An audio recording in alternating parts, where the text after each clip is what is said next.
master, repair tayo kay King. Yan ang ating camera. Sana maabutan ng ating memory. Papalitan lang natin itong kuha na to, itong nakakabit dito. Yun. Yan. Pinalitan natin kasi shorted na siya.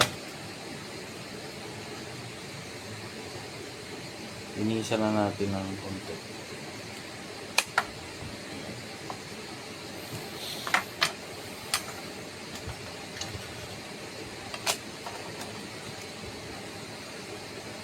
Sana maabutan, no?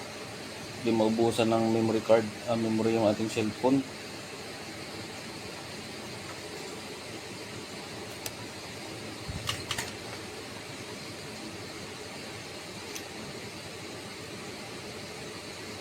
Ayan, malamig pang ating soldering iron.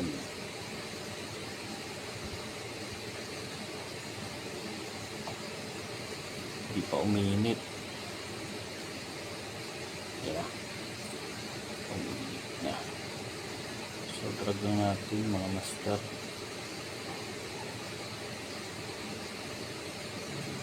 Para mag-flat.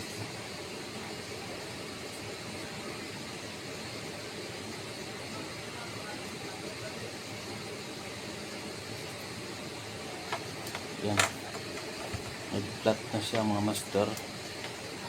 So palitan natin ng phase para pumatik ang ating bagong ilalagay na IC. IC natin,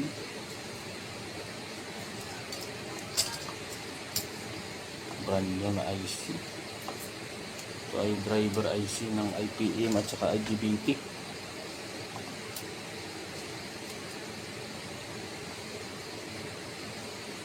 Ayan siya.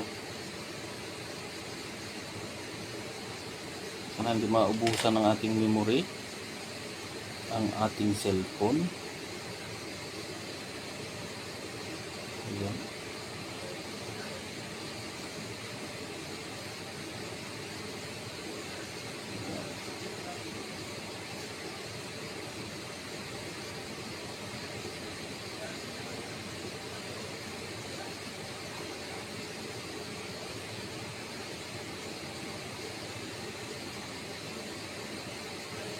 So ayan, uga-uga yung ating ginagawa.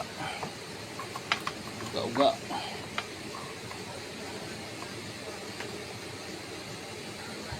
So itak din natin dito sa kabila para tumibay. Ayan. So ayan ang mga master mo.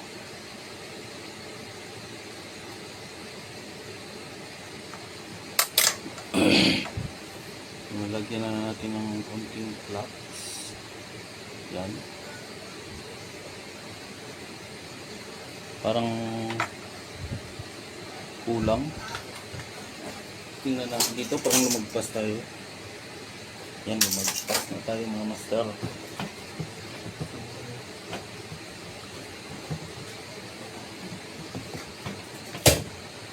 Ayusin na natin. Magpas tayo ng dikit.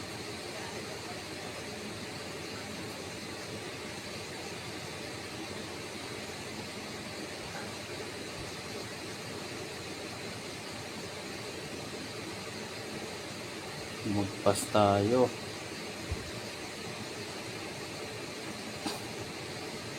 Dito pa dapat yun, oh.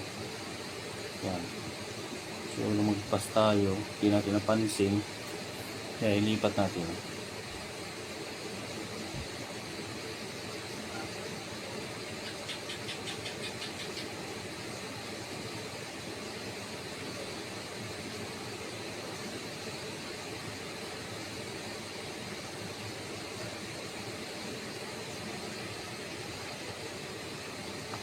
So yan na.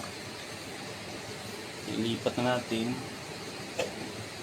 So, hindi pa yan tapos mga master, no? Kailangan pa natin yan i-fix yung mga solder point niya kasi mahina ang kapit niyan. So ito yung solution dyan, no? Itong soldering at saka itong LED. maglagay tayo dyan. Yan. Maglagay rin tayo dito sa kabila. Yan. Yan. So, idadrag lang natin yan. Yan o.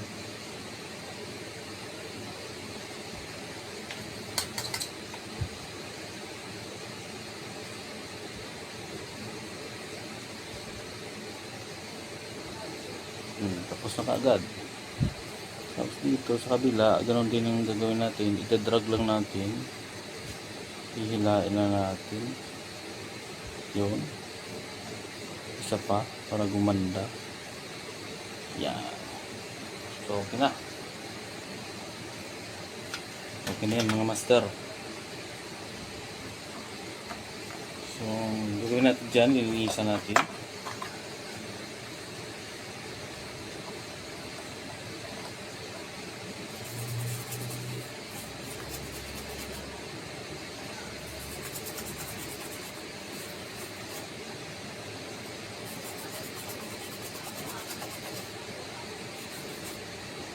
Gagamitan natin ng mamahaling toothbrush.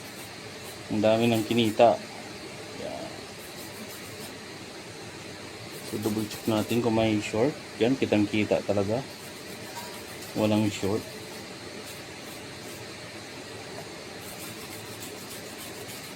Tanggalin na natin yung mga silikon.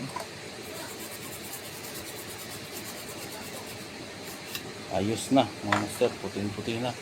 So hanggang dyan lang yung ating video tutorial. Maraming thank you mga master. Ayan. So yan ang Daikin na 2.5 TBM model. Pa-subscribe na lang mga master and paki-like and share ng mga videos ko para marami pa tayong ma-share ng mga troubleshooting tips at mas marami pa tayong matulungan ng mga client. Salamat po sa inyo!